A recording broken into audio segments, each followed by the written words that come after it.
আমাদের দেশের কারেন্সি কি? টাকা। হ্যাঁ, কোন কোন দেশে রিয়াল, কোন কোন দেশে ডলার, পাউন্ড, ইউরো, তাই না? আখেরাতে কি এইগুলি চলবে? চলবে না।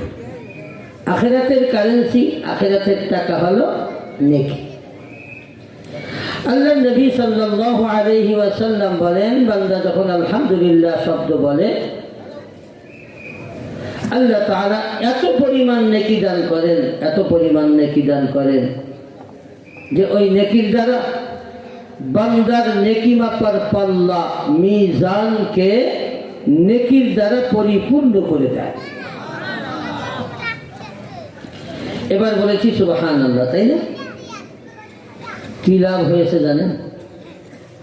এই হাদিসের মধ্যেই আল্লাহ বলেন ওয়া সুবহানাল্লাহ ওয়ালহামদুলিল্লাহ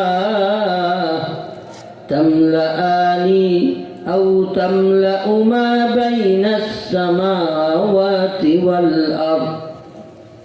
আল্লাহ নবী বলেন, বান্দা যখন সুবহানাল্লাহ এবং আলহামদুলিল্লাহ শব্দ বলে,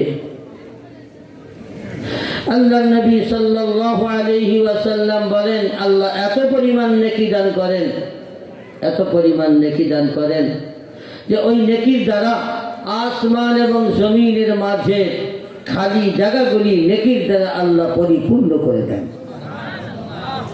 আমি নিজে বলি, এটা সহিহ হাদিস। আমার ভাইরা, বিষয়টা হলো কি, আখিরাত কামাই করা সহজ, কিন্তু কামাই করার সংখ্যা বড় কম। আর দুনিয়া কামাই করা কঠিন, কিন্তু কামানেওয়ালার সংখ্যা বহু। কেন জানেন? এর কারণ হলো নেকি দিয়ে তো কিছু কিনা যায় না, দুনিয়াতে কাজে লাগে না। আর 10টা টাকা হইলে তো আর কিছু হোক আর না করে যথেষ্ট হয়। কি করে? এই যে দুনিয়ার লাভ নেকির দ্বারা সামনাসামনি দেখা যায় না, কিন্তু মনে রাখবেন এমন একদিন আসবে, সেই দিন একটা নেকির জন্য আপনি সারা কিয়ামতের ময়দান দৌড়াবেন, কিন্তু নিজের সন্তান, নিজের মা বাবাও একটা নেকি দেবে না, একটা নেকি দেবে না।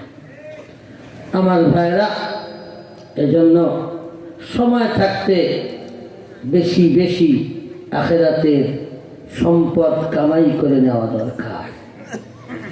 একটা হাদিসের মধ্যে এসেছে, এক সাহাবী বলেন, হুজুর মালি লা উহিব্বুল মাউত, আমার